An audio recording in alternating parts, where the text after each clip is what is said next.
inside of you.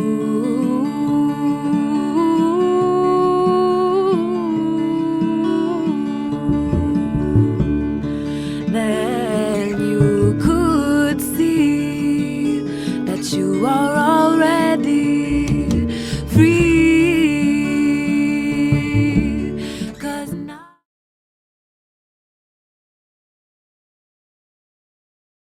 The reason that I asked you to join me in this dialogue about beauty, what is beauty, is because, first of all, I really, like, you were my first choice. I didn't think of anyone else. I love the fact that you're younger. You're old enough to have experienced some things in life, but you're still young enough not to have been beat down by life and have all the baggage. And I just love that you have a wisdom about you. You're very well-rounded. First of all, you're an intellectual. You've done acting. You sing. You dance. You're in culinary school.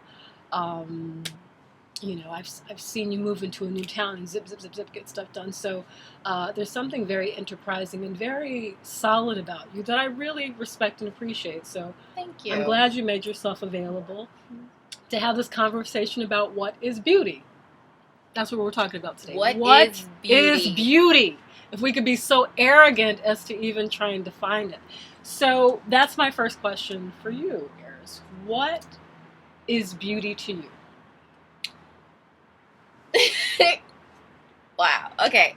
The first thing that comes to mind when I think of beauty is that sound and that face Will Smith used to make on Fresh Prince. What? I don't know really. Who knows? I think it's a big question. I think it's so subjective, and for me, it's grace. It's something that is not earned. It's given. And I mean that from in all facets of beauty, not just physical beauty, but even who you are as a person. I think that we, of course, do have some input in that, in creating who we want to be to a certain extent.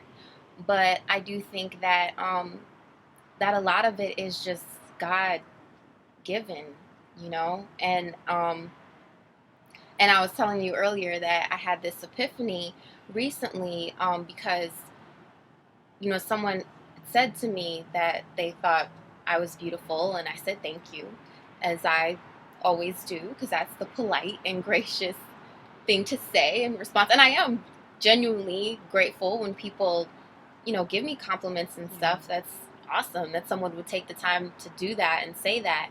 But at the same time, I don't know. I'm kind of over analytical. I like to think and intellectualize everything. So, I was thinking why am I saying thank you? Yeah. What did I do? I didn't do anything. I didn't make myself. This has nothing to do with me. And so I just felt like, a more appropriate response when someone comes up to you and is like, you are so beautiful, is to be like, thank God, not thank you, like I did something, like, yeah, but no, like, yeah, right. No, like, thank God, because it's all the Creator. And so I think that that's, where everything beautiful comes from. And ultimately that's who I, go to for, when I have questions like that, or even when I'm thinking on those things. It's a divine, I guess, topic. Because who knows? I feel like science will try to quantify it or try to be like, oh, symmetry and this and that, but what do they call it? The golden measure, or the golden square, something golden, where they've actually broken up a face and made measurements and said, okay, if this is this amount of space, then you are a perfect golden section beauty or something. Which like, is how so arrogant. Weird. And especially since we know that it doesn't it's not just that, you know, that when something or someone is beautiful and we share that beauty or we witness that beauty, it's not, we can't really put our finger on what it is that makes that person beautiful. A, it varies from person to person, and B, I've met some really scientifically, symmetrically beautiful people who they open their mouth, or, you know, I maybe spend a little time with them and I'm just like, ooh. Ew. And then I don't even see any of this anymore. I don't even Yeah. see what you have going on physically if what's coming from inside isn't beautiful too. So, you know, then there's that side, and you can't quantify that either. You can't scientifically say, well, if a person is 50% grace and 25%, and like, what? No. So, yeah, I do think it's just like grace and love and things that we can't really define, really. You know, we just kind of, I think it's like our gift that we get to just have it be a part of our lives. But it's not for us to necessarily figure out, I guess. I don't know. Yeah. Great answer. Thanks. See, this is exactly why I asked her to be the one, because she's so freaking wise. What about you? What is beauty to you? What comes to mind? First thing, go. Well, as I was saying earlier, like love, like when I think about beauty, and my response today is different than it would have been 5 years ago, 10 years ago, when I was 10 years old. Like, it's changed and evolved over the time. I feel like my definition of beauty has come more from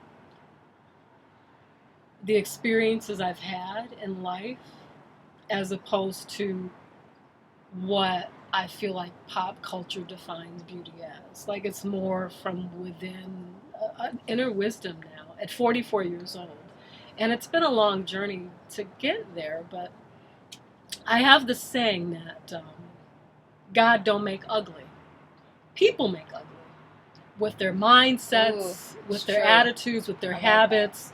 Like, I feel like we all come into this place stunningly beautiful. Yes, because we come into this place, you know, really an embodiment of pure spirit and possibility and life force. And so the longer we're in this human experience, we have experiences, we do things to survive the experiences and start building up our armor. Yeah.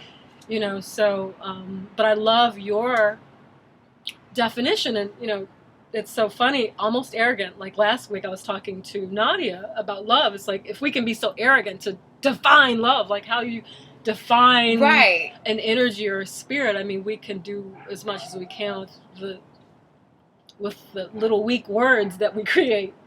But, you know, but when I think of beauty, I think love, God, vitality, truth, innocence, authenticity, integrity, service, generosity, confidence, enthusiasm.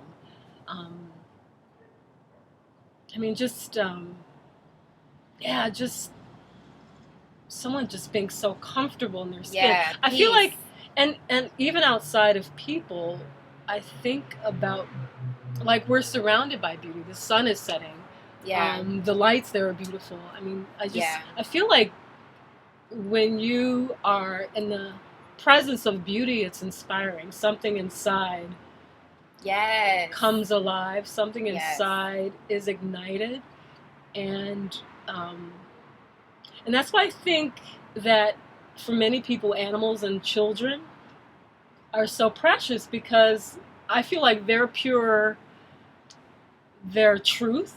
You know, children are love. You know, animals are just themselves, and there's an innocence to it. So I feel like when you're in the midst of that, it's disarming, and it activates something in you. So I feel like beauty is inspiring. And when you were saying part of that, I also heard peace. And peace is beautiful. purpose, when someone is in their purpose, I think that also brings about a certain peace in any situation. And that is that sort of quiet confidence.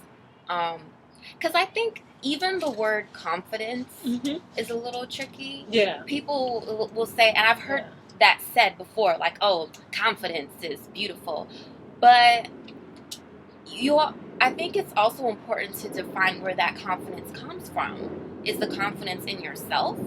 Or is it in something greater than you? Is it God confidence? Or is it you confidence? Because one is more shaky than the other. Yeah.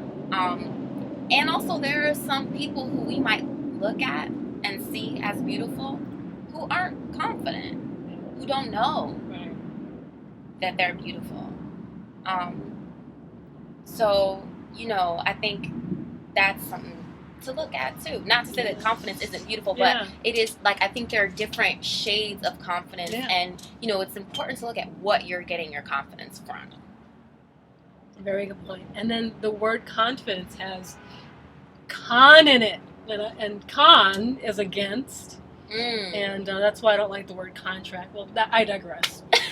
Yeah, I like agreement, but not contract, because no one wants to con anybody. So yeah, that's a really good insight, because confidence has con in it. But yeah, I mean, to me, when someone's confident, it just means there's a certain level of authenticity and comfort and peace and being themselves. Yeah. So Aris, if you could share what your personal beauty journey is, like, what would be your beauty journey, just in terms of how you've related to beauty throughout your life? And how old are you now? Do you mind sharing your age? Don't tell anybody. I'm in my 20s. Okay. I'm between the ages of 21 and 25. No, I mean, whatever. Yeah, I'm 25. No, it's just, acting. People might be like, don't say your age. But, whatever. My beauty journey. The beauty journey. Yeah. I would say that starting out initially, my experience of beauty was external. And I don't mean external as in my own external, but I mean as in outside of myself.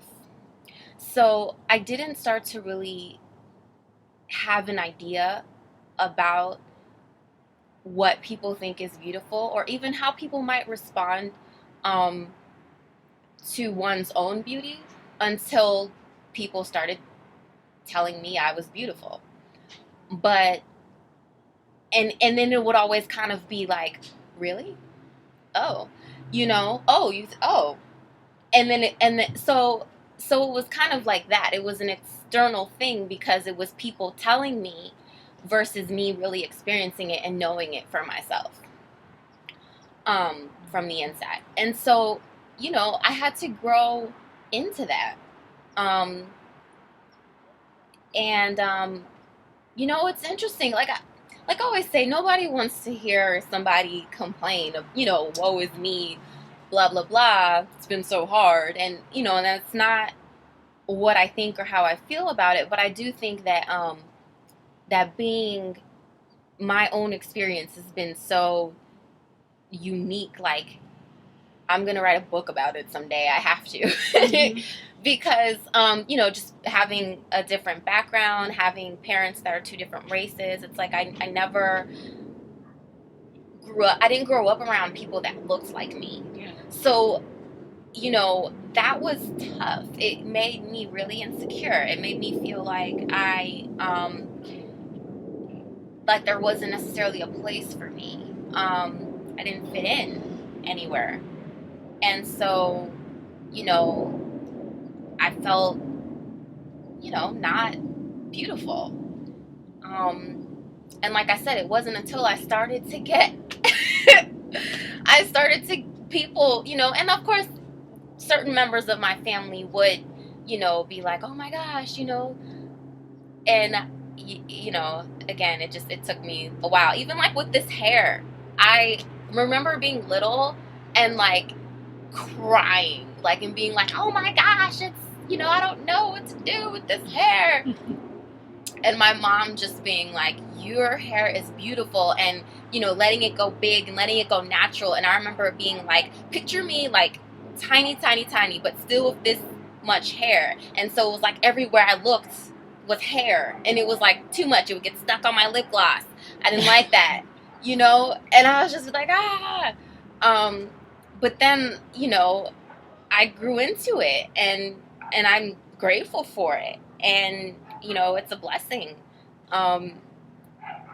But again, like I said, it's been this evolution, and I'm still on the evolution, but it has kind of come full circle, because inside I was an ugly duckling, and now I feel like, okay, I'm in the swan phase of how I see myself, which is the most important thing. Whatever you believe is true. Yeah, it's the most important thing. And I just think it's interesting, because I feel like growing up, and children especially have the tendency to point out the things that make us different versus the things that we share in common. And so there was always an emphasis on that. You're different. You're this, you're that, or trying to categorize me, or put labels on me, and me just not feeling comfortable with that ever. And so, there's been some coming to terms with that too, as far as being comfortable with that. And, I'm in a really good place now, but I went through some tough spots, spots where I didn't think I was beautiful. I had acne, for a while, and that sucked. Yeah. And kids aren't forgiving as far as that goes either. Yeah, they can be downright cruel at a certain age. Yeah. So, and it's still a process for me. Just being comfortable with myself. And, that's been the journey so far. I don't know if that... That's so answers the question. Okay. Yeah, that so answers the question. I don't know if that was like linear or... No, it's whatever your answer is. It's perfect. Yeah. I think it's interesting too how it can change even geographically, what is beautiful, because growing up in Chicago, there weren't I grew up mostly in a predominantly black neighborhood, and at my school there were maybe like a few white kids sprinkled here and there, but there weren't any like black and Asian kids.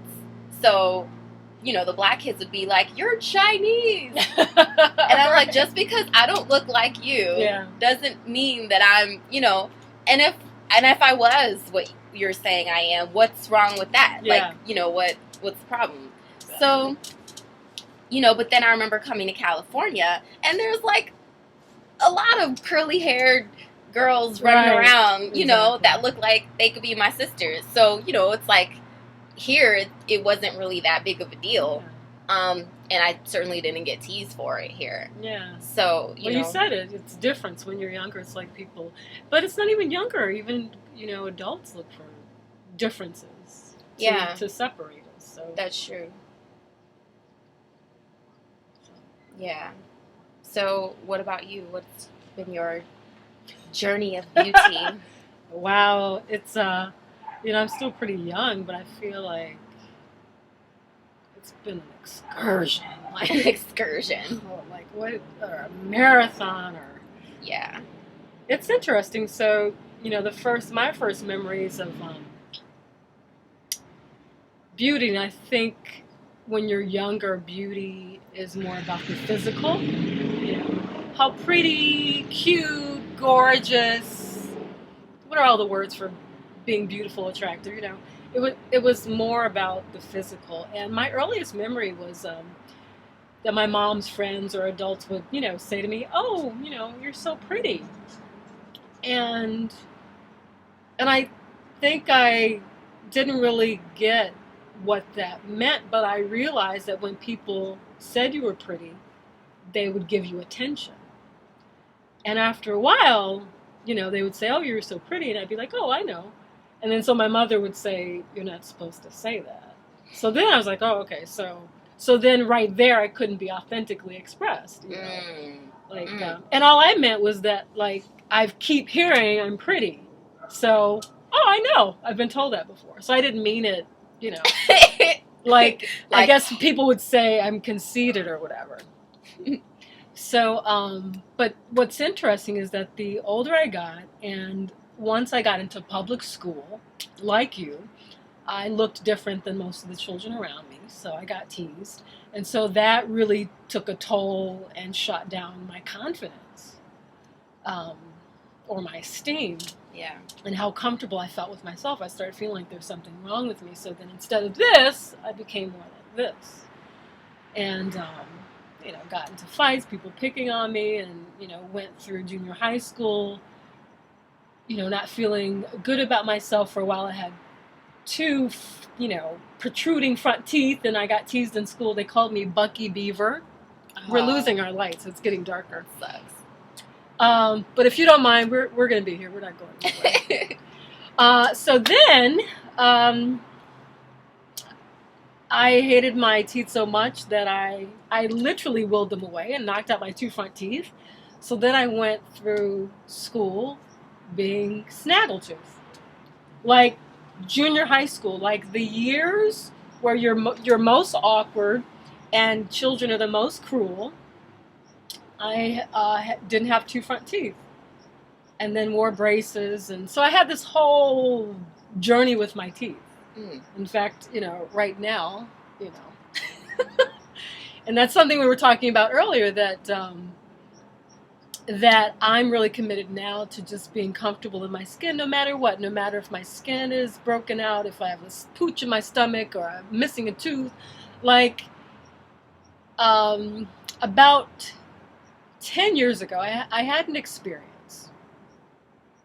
I'll talk about this experience, and I'll go back to like how I got from adolescence to my young adulthood. But I was going through this leadership program, and it was the first weekend, and the leader of the program, was walking from the back of the room to the front of the room to stand on the podium, and I'm in my chair just kind of observing everything, and I'm observing my own conversation in my mind. And so I'm looking at this woman, and she's kind of more voluptuous, and she had on this outfit. And so in my mind, I'm like, look at that outfit. It looks, and not in a mean way. I have to say this, not in a mean way, but just observing and like breaking down stuff. It wasn't meant to be mean. So I have to make that very clear. But I was looking at her outfit, and I'm like, oh, that looks like it's polyester. It's kind of it looks like it's a Kmart type outfit. And then she had kind of a pooch. I'm like, oh, she could probably use a cleanse. And then I looked at her hair. It's red. Oh, it's, cool color, but it looks a little dried out. So, as someone who works in the beauty industry, I'm just kind of picking it apart. And so she gets up to the front of the room, and she stands at the podium. And within 3 minutes, I fell in love with her. Like, her whole outside faded away. And I fell in love with her. And the entire time, I'm observing my conversation. And so in my mind, I said, wow, you totally judged her. And I realized at that moment, that it really doesn't have anything to do with what you look like. It has to do with your energy, with your spirit. And in that moment, I felt free. It's like, so that means I don't have to spend so much time on this, because this doesn't matter after the first few moments. Right. Like, I mean, we have to be honest that, like, in the world, if people perceive you as attractive, it's a currency. People may be nicer to you, or they may be meaner to you, but depending on their own stuff. That's true. But, you may get deals, you may get breaks because of how you look. But after a few moments, when you've opened your mouth and you unveil what's inside, the goodies or the or the naughties, I don't know what would be the opposite. So I just realized in that moment, observing my conversation about this woman, that it's so little about this. because Yeah. this can go away, it can perish, you can lose it in the moment in an accident. But it's funny, I say often that I've been chasing beauty all my life. So from being an adolescent, feeling ugly, feeling unattractive, getting teased about various things, I ended up being a makeup artist. And I realized later in life that I became a makeup artist because it was my way of projecting onto the world, I feel ugly, so I'm going to make you look better. Mm. You know what I'm saying? So I feel like whatever you choose as a life's work or something, it's your way of dealing with your own imbalances. Wow. So I realized that this whole beauty makeover thing was my own desire That's real. to make up for what I felt like I was missing. Wow. And that's so huge. Yeah, so I kind of got over that. I don't feel hideously ugly, and that's another thing I say is that great. I spent over half of my life feeling hideously ugly, and I just realized that I'm an embodiment of divinity. Yes. You know, an embodiment. Like, so how can you be ugly? Yeah, It's and not I possible. love what you said. That I mean, I agree with what you said, and I would also add to what you said about that. Like, if someone says you're beautiful, say thank God. Yeah. You know, because you know you had two parents involved. You know, and you know the Creator has created everything around us. So, but at the same time, I feel like people can come into the world healthy and radiant. And it's through their mindsets and habits that you can make a physically beautiful body Or not. not so radiant looking anymore. Yes. So, you know, my focus now going from makeup artist to holistic beauty advisor is that yes, you can look hot, you can be beautiful, but it's a function of being well. Yeah. Like, are you eating living food? Are you drinking water? Are you moving your body and cleansing? How's your heart? Are you healing from difficult things? Is your heart open? Because that, it shows up on your face. Yeah. And that's beauty too. Because how you said you spent half your life feeling ugly. I spent a good portion of my life angry. Like, that makes you real ugly where you're pissed off. Yeah, or not even just angry, but I would say like in defense mode, like not open, not smiling, just because hey, I'm here. Like, no, but you know, you go, and I think also a lot of teenagers go through this too, especially girls.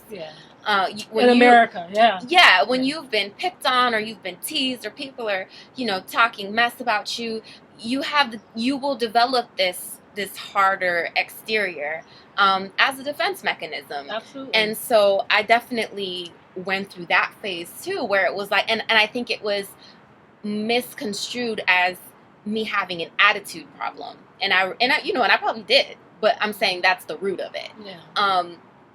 Is that, and I remember that was something that people said too. It was like, oh, she has an attitude. And it was more just like, no, I'm genuinely afraid of you not liking me. So I'm not going to let you in. I'm not going to give you a chance to hurt me. But I think that there's a beauty in openness, and when you can open your heart, and when you are free enough and whole enough to let people in, and to not only just let people in, but you're not giving when you're, you know, closed off, and when you have that hard shell, you're not positioning yourself to where you can give to others, where you can pour out, and so I've definitely come around in that way, as far as like, now I'm open, and now I'm smiling when I go places, because I'm like, who can I share this with? You know, like, who can I bless? Who can I, you know, uplift or brighten, you know, wherever. Absolutely. And so, and I think that's beautiful when I encounter other, you know, like people like that in the world, I see that as beauty. you know, even just sharing that with other people. I love it. Like, just doing the random, like, smiling at strangers, and then they smile back. Yeah. It's like, yes! Yeah. That was beautiful. It's like, it's medicinal. It's medicinal, or it's viral, it's contagious, like, it's all that. Yeah. But it's generosity. I said that earlier, that for me, beauty is generosity. And, you know, when people close up and they're angry, they close their hearts, they get hurt or afraid of being hurt, they become stingy with their goodies. You know, I'm famous for saying, share your goodies. And so when you're being radiant like that, giving people smiles, that's being generous with your goodies, because you have goodness, you radiate goodness. So, yeah, I mean, beauty is not being a miser. Right. With your That's radiance, true. with your vitality. That's true.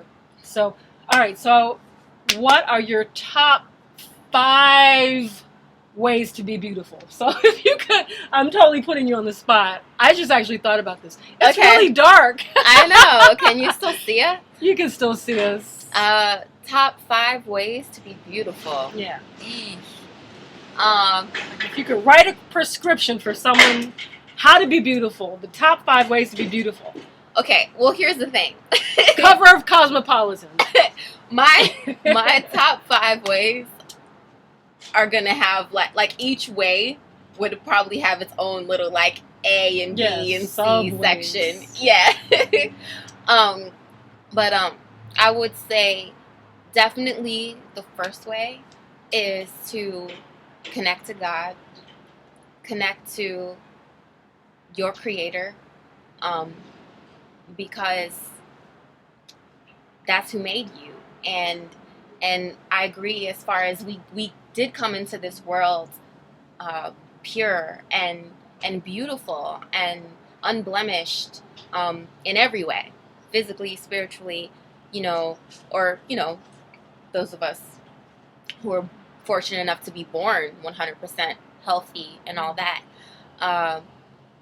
And so I think what you said, as far as, going through life and things being piled on us, or, maybe us not being the best stewards over what we've been given, I think reconnecting with the Creator will give you wisdom. Because ultimately, that's the way, I think, of beauty is you have wisdom. So then you have discernment. And so you can make good choices about what you're eating, who you spend your time with, how you spend your time. So number 1, connect to God. And then in that, I think these other ways would come. I would say learning, constant growth, because things are always changing too. So we have to be open to learning new ways, to innovation.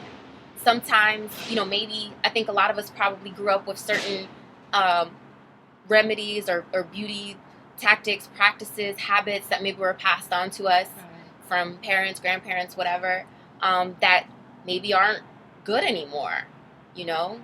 I've heard some old school people be like, "Oh, I use Dove soap," or "I put Vaseline on my face." Neutrogena, or or no, Noxzema, Noxzema, yeah. So it's like whatever. So be open to constantly learning and growing and exploring your own way, and not just accepting,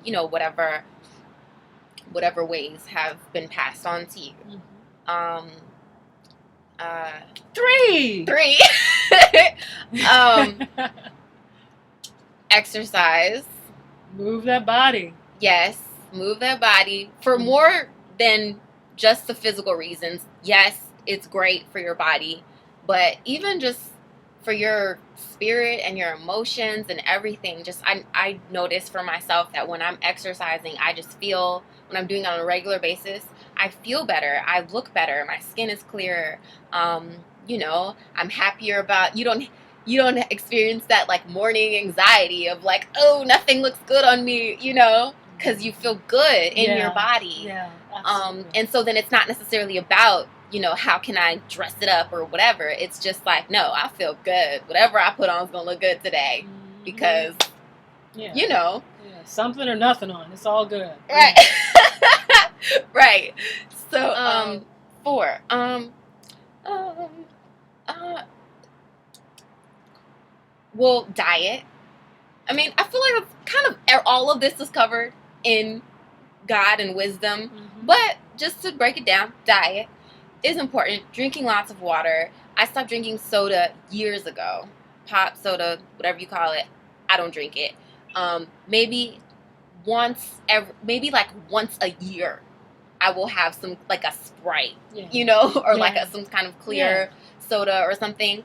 But yeah, no, just because I saw I had a science teacher in high school who had it was like this jar of bones, and they were like rotting, and she was like, "Oh, that's what drinking carbonated, that's what soda does to your bones."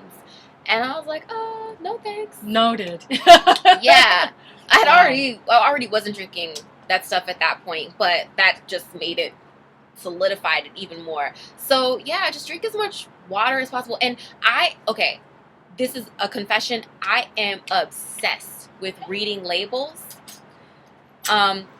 reading nutrition labels. Obsessed.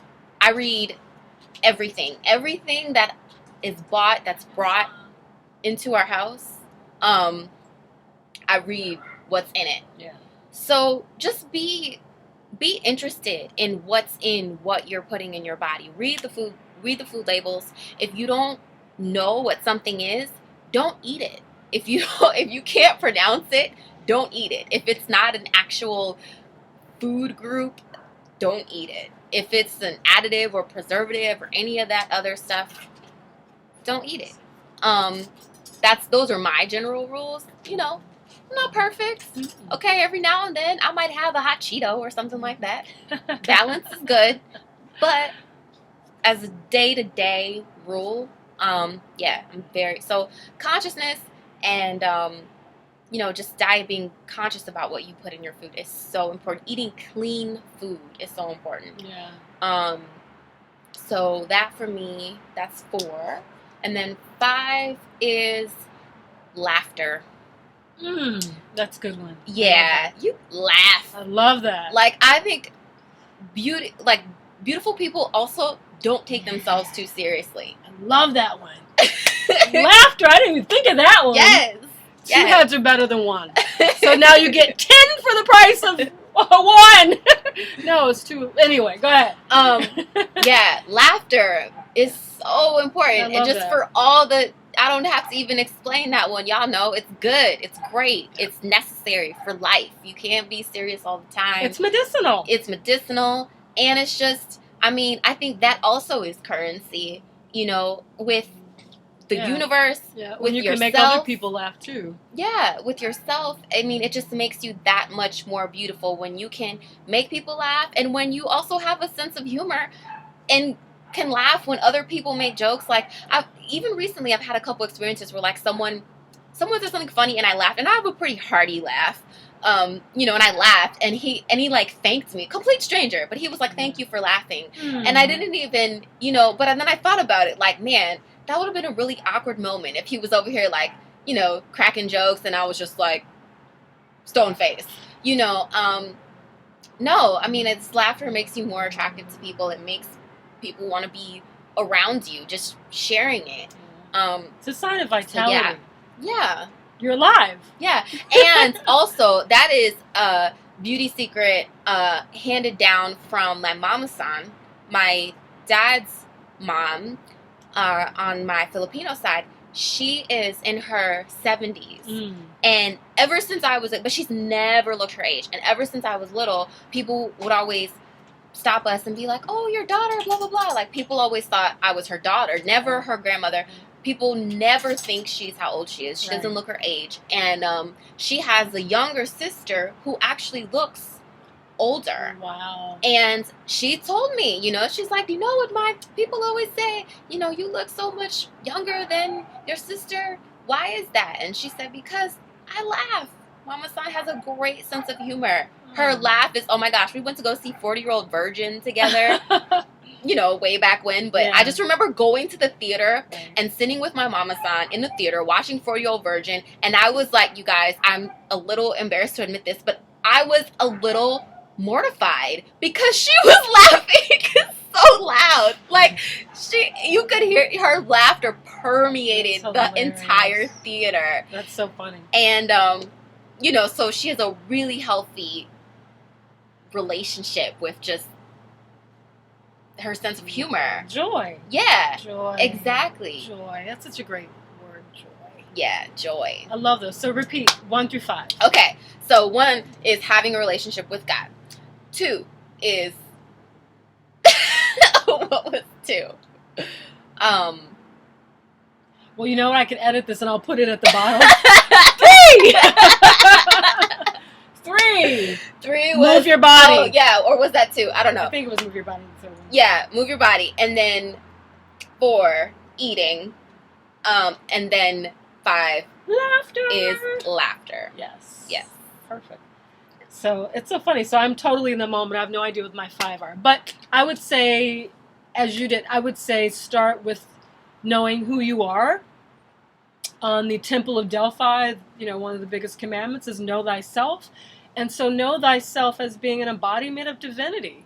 Like, when you really get that, like, everything else from there just flows. So just, like, really honor yourself as sacred and precious and as powerful just innately, just from, like, your cells. Yeah. Like, the same hand that created all of the beauty, the stars, the moon, the earth. Like, it's the same hand that created you. So that's number 1. Yes. That's good. Number 2, I would say having an open heart. I feel like if your heart is open and light, there are a lot of things that would occur.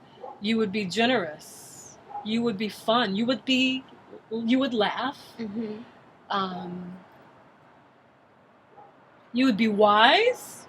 So I think, Ma'at. Ma'at is an ancient Egyptian goddess who is the personification of balance, harmony. And Ma'at's way of judging your works is to see if your heart was heavier than a feather. Mm. So I would say having an open heart means having a light heart. So in addition to recognizing your embodiment as divinity, I would say also having a light and open heart.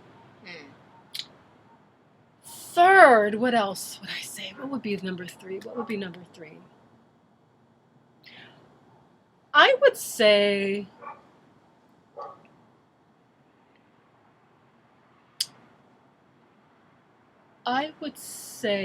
to know why you're here. Purpose. Yeah, know why you're here. Like, that's good. In addition to knowing who you are, keeping your heart light, know why you came. Yeah. Like, wake up and have a purpose. I think people that really are on purpose wake up, things, you want to be around them. There's an energy about that makes you attractive. Yeah. And inspiring. And when I was saying earlier, beauty is something that inspires. It's vital. Yeah. So I would say just knowing why you're here. Why are you taking up space? And be about it. Yeah. Be about it. I would say 4 and 5 can be like an encompassment of... Okay, so I'll break it up this way. So number 4, I would say take care of what your body requires internally. And that means your body requires oxygen. Oxygen comes in the form of breathing.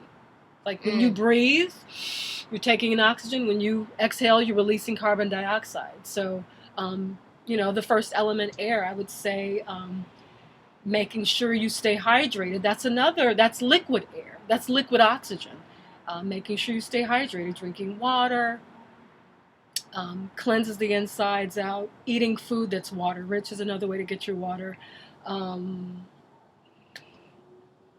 I would say move your body like you suggested. That's another element. That's fire. That's another way to take care of the insides of your body. Yoga is an amazing discipline for taking care of your internal organ systems, as well as, it's not just a workout physically. It actually works on your internal organ systems.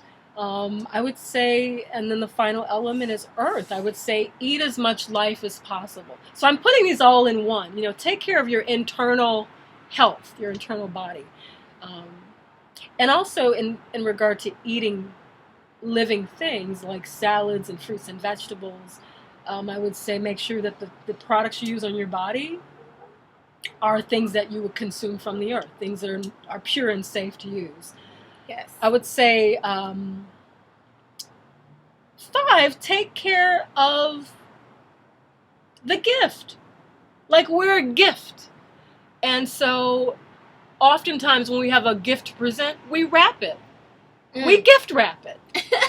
So I would say the physical is important. Like, I would say money is important, but it's not everything. The physical is important, but it's not everything. Mm-hmm. So, you know, if you are this beautiful, wonderful gift within, why not gift wrap it? Sure. You know, honor the temple. Yeah. You know, and celebrate it. You know, make sure that the clothes you're wearing make you feel good. Make sure they fit you, and you know, when you put it on, you like, you know, so what is it? Somebody said you about to burn up the town or something.